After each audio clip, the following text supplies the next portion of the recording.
আপনার কাছে একটি দাহুয়া ওয়াইফাই সিরিজের ক্যামেরা আছে এবং সেই ক্যামেরাটির ইউজার নেম অথবা পাসওয়ার্ড অর ইমেল অ্যাড্রেস ভুলে গিয়েছেন, আপনি ক্যামেরাটি অ্যাক্সেস করতে পারছেন না, তাহলে এই ভিডিওটি আপনার জন্য। এই ভিডিওর মাধ্যমে আমরা দেখব কিভাবে একটি ওয়াইফাই ক্যামেরা আনবাইন্ড করতে হয়, অর্থাৎ email address, user name, password ভুলে গেলে কিভাবে সেটিকে আবার নতুন করে সেট আপ করতে হয় সেটি আমি দেখাতে চলেছি।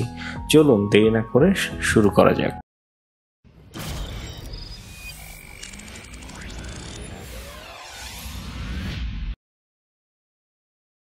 শুরু করার আগে সর্বপ্রথম আপনার মোবাইলে একটি DMSS অ্যাপস ইনস্টল করে নিতে হবে এবং সেই অ্যাপসে একটি অ্যাকাউন্ট ক্রিয়েট করতে হবে। এই অ্যাকাউন্ট ক্রিয়েট রিলেটেড আমার একটি ভিডিও আছে। আমি আমার মোবাইল স্ক্রিনে যাচ্ছি এবং মোবাইলের স্ক্রিন থেকে DMSS অ্যাপসটি ওপেন করে যে ক্যামেরাটি কানেক্ট করতে পারছি না সেই ক্যামেরাটি স্ক্যান করব। স্ক্যান করার জন্য উপরের প্লাস আইকনে গিয়ে ক্লিক করতে হবে। ক্লিক করলে এখানে আপনি কয়েকটি ভাবে অ্যাড করতে পারবেন। তো আমি স্ক্যান অপশনটি অর্থাৎ কিউআর কোড স্ক্যান অপশনটি ওপেন করছি। ওপেন করার পর এখানে একটি পারমিশন চাচ্ছে, আমি ওকে দিয়ে দিচ্ছি এবং আপনার ক্যামেরার অ্যাক্সেসের জন্য অ্যাক্সেস চাচ্ছে, সেটার জন্য আমি অ্যালাউ করে দিচ্ছি এবং আপনার ক্যামেরার যেটিতে আপনি অ্যাক্সেস করতে পারছেন না, অর্থাৎ যে ক্যামেরাটি অ্যাক্সেস করতে পারছেন না সেই ক্যামেরাটি কিউআর কোডটি স্ক্যান করুন। আমি স্ক্যান করছি, স্ক্যান করার পর নেক্সটে ক্লিক করছি এবং নেক্সটে ক্লিক করার পরে আমাকে একটি মেসেজ শো করছে যে একটি জিমেল অ্যাকাউন্টের সাথে আমার এই ক্যামেরাটি অ্যাড আছে। তো এই ক্ষেত্রে আমি এখন এই ক্যামেরাটি আনবাইন্ড করব। আনবাইন্ড করার জন্য নিচে লেখা আছে রিকোয়েস্ট টু আনবাইন্ড। তো আমি এখানে রিকোয়েস্ট টু আনবাইন্ডে ক্লিক করব। ক্লিক করার পরে সিস্টেম থেকে একটি কোড জেনারেট হবে এবং এই কোডটি আমি আনবাইন্ড করার সুবিধার জন্য এই কোডটি আমি একটি পেপারে রাইট ডাউন করে দিব। আপনারা চাইলে আপনারা কম্পিউটার স্ক্রিনেও এই কোডটি ওয়ার্ডে লিখতে পারেন। তো যথারীতি আমি এই কোডটি একটি পেজে লিখে নিয়েছি। লিখে নেওয়ার পর নেক্সটে ক্লিক করব। নেক্সটে ক্লিক করলে আমি যেটি লিখেছি সেটিকে আমি একটি স্ক্রিনে রাখবো এবং আমার ক্যামেরাটি আরেকটি স্ক্রিনে রাখবো। এখানে আপনারা দেখতে পাচ্ছেন দুটি অপশন আছে, অথরাইজেশন কোড এবং আরেকটি ডিভাইস কিউআর কোড। তো আমি যে লেখাটি আছে সেই লেখাটি এবং আমার ডিভাইস কিউআর কোড একই সাথে ধরবো। একই সাথে ধরলে এটি যখন সিনক্রোনাইজ হবে তখন এটি অটোমেটিক্যালি নিয়ে নিবে।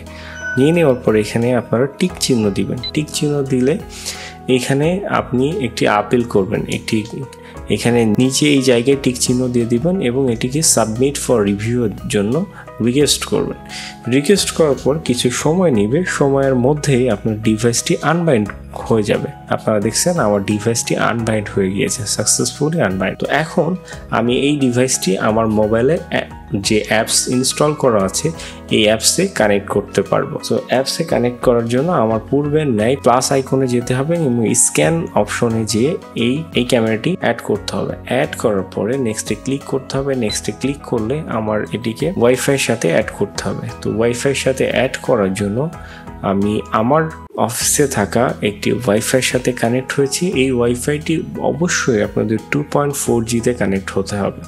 এর পরবর্তীতে লোকেশন অ্যাড করতে হবে। লোকেশন অ্যাড করার পরে নেক্সটে ক্লিক করতে হবে। নেক্সটে ক্লিক করার সাথে সাথে এটি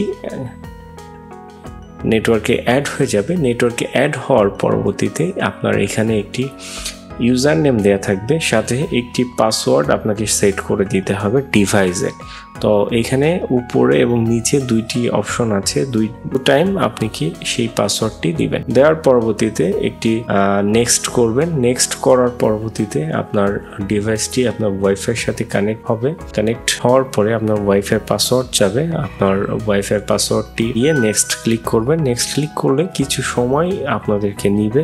এর পরবর্তীতে আপনার ডিভাইসটি একটি নাম সেট করে দিবেন। আমি আমার একটি নাম, যেহেতু আমি টেস্ট পারপাসে অ্যাড করতেছি, সো দ্যাটস ওয়াই আমি টেস্ট দিয়েছি।